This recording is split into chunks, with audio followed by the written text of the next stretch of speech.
Hello students, welcome again into this TV learning English kinyarwanda practice. Let's continue to learn idioms.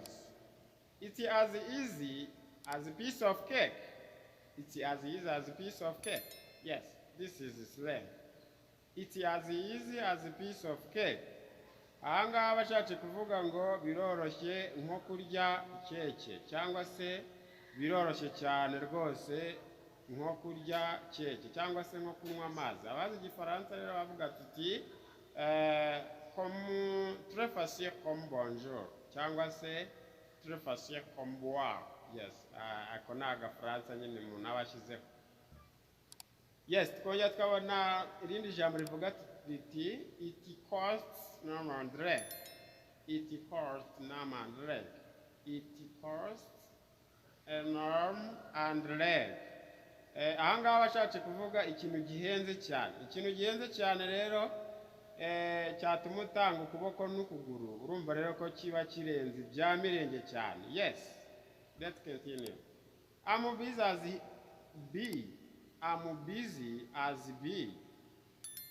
Ndahuze nk'uruyuki. Uruyuki rero iyo ruri guhorwa ruba rudashaka kugira ikintu cyarukubaganya. Niyo mpamvu abo bashyizemo slang bakavuga ati I'm busy as bee. Yes, let's continue. I'm bankrupt. I'm bankrupt hano rero abashatse kuvuga yuko yakennye rwose nta n'igiceri kiba kuri konte yiwe. Ndakennye cyane rwose bikabije. Don't break the wind.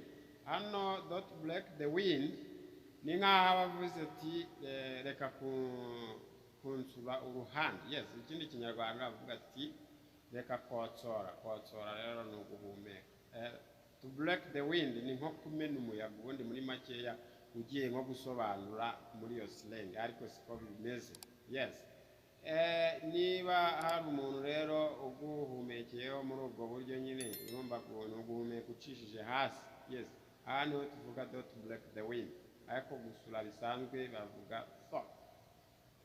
Yes, iyi slang rero mbibutse yuko rwose yakugirira akamaro uyikoresheje ahantu, yakubana rwose nziza mu bitekerezo byawe ku buryo n'umuntu wayibwira akavuga ati uyu muntu aka kantu ni ingenzi kuri njyewe rwose nagakoreshaho numva nanjye nakoresha icyongereza.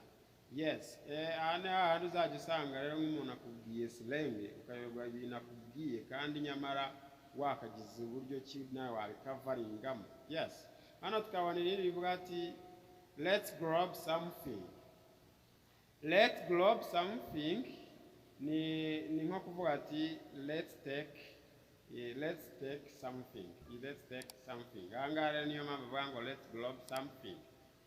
Ni nk'aho yakavuze ati reka dufate akantu. Wenda ni urugero ugeze nko ku rugendo ukumva ufite icyaka thirsty, uravuga ati let's take something to drink. Ariko ahangaha baravuga ngo let's grab something. Kill two birds with one stone. Kill two birds with one stone. Utera ibuye rimwe rikica ebyiri. Aho ngaho rero ni ya mahirwe adasanzwe. Uburyo rero watera ibuye rimwe rikica ebyiri. Yes, aba ari danje. We see eye to eye. Ndemeranywa nawe. Yes, hano tukabona irindi rivuga ati let's head out. Let's head out rero ni nko gukomeza. Reka dukomeze. Cyangwa se let's like hike. Let's like hike. Reka dukomeze. Let's keep in touch. Let's keep in touch ni nk'avuze ati tuzongere tuzabyongere. Tuzabisubukure cyangwa se tuzongera. Subscribe rakwiye rwose ahangaha ni ingenzi kuri wowe n'ubuntu kuri wowe rwose. Let's call spade spade. Ahangaha bashatse kuvuga ngo reka dusase inzobe. Reka dusase inzobe. Let's call spade spade.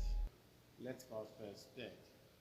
Yes, izi slang rero ni ingenzi kuri wowe rwose. Wowe subscribe, ushyireho na comment usangize na bagenzi bawe ni byiza cyane murakoze.